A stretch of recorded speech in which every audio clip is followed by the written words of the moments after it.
혈압이란 심장이 세포에 혈액을 보내기 위해서 미는 힘이 혈관에 미치는 압력을 혈압이라고 합니다. 고혈압은 심장이 정상 혈압 120 정도의 압력을 가했을 때 세포에 혈액이 충분하게 공급이 안 되기 때문에 더 세게 힘을 가해서 생기는 게 고혈압입니다. 혈액에 있는 물과 영양과 산소, 이 세 가지 중에 어떠한 요소가 혈압에 영향을 미칠까요? 이 가운데 혈압에 영향을 미치는 것은 오직 산소뿐입니다. 그래서 어떻게 설명할 수 있느냐면, 우리가 운동할 때 혈압이 올라가는데요, 굉장히 숨이 찹니다.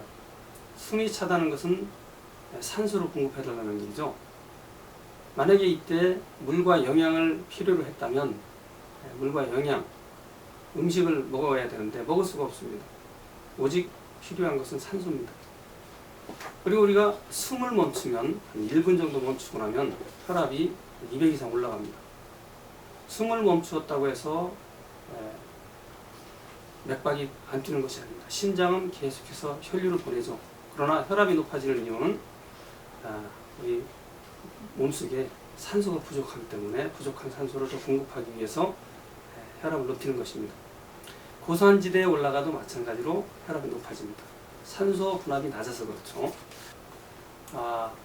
혈압을 높이는 이유가 산소 부족을 해결하기 위해서 압력을 높인다고 했는데, 혈압약은 심장으로 가는 칼슘 통로를 차단해서 심장이 힘을 쓰지 못하게 합니다.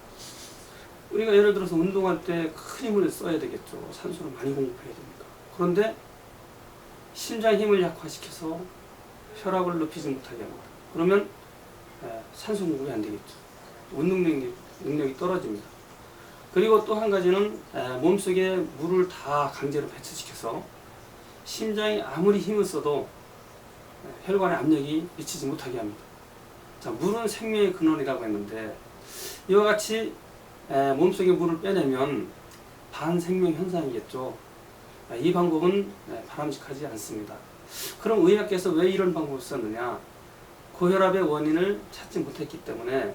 고혈압은 위험하죠.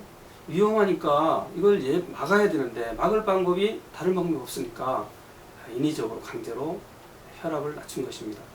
자, 이러한 현상이 외부적으로부터 산소 공급이 안 되는 현상은 누구라도 겪을 수 있는 문제겠죠. 언제라도.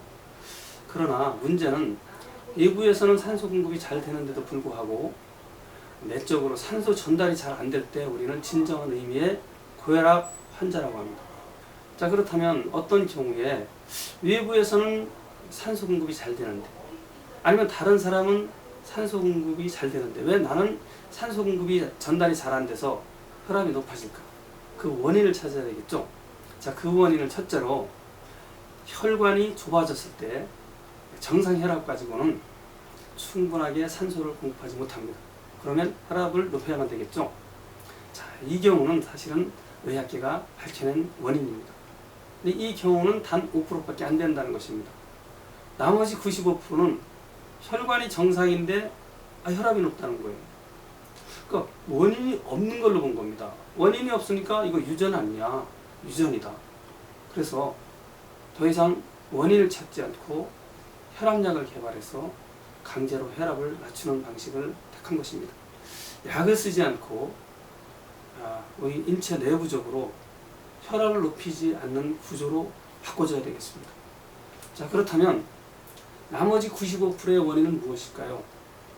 혈관이 정상이라면 문제의 요소는 혈액에 있을 것입니다.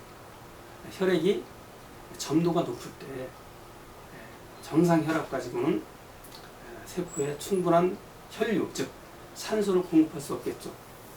그럴 경우에 혈압은 높아집니다. 또 한 가지는 혈액의 점도가 높지 않다고 하더라도 피 속에, 혈액 속에 노폐물이 많으면 정상 혈압으로 혈류량은 보냈지만 필요한 산소가 충분하게 가지 않기 때문에 혈압을 더 높여야 됩니다. 그러면 고혈압이 되는 거죠.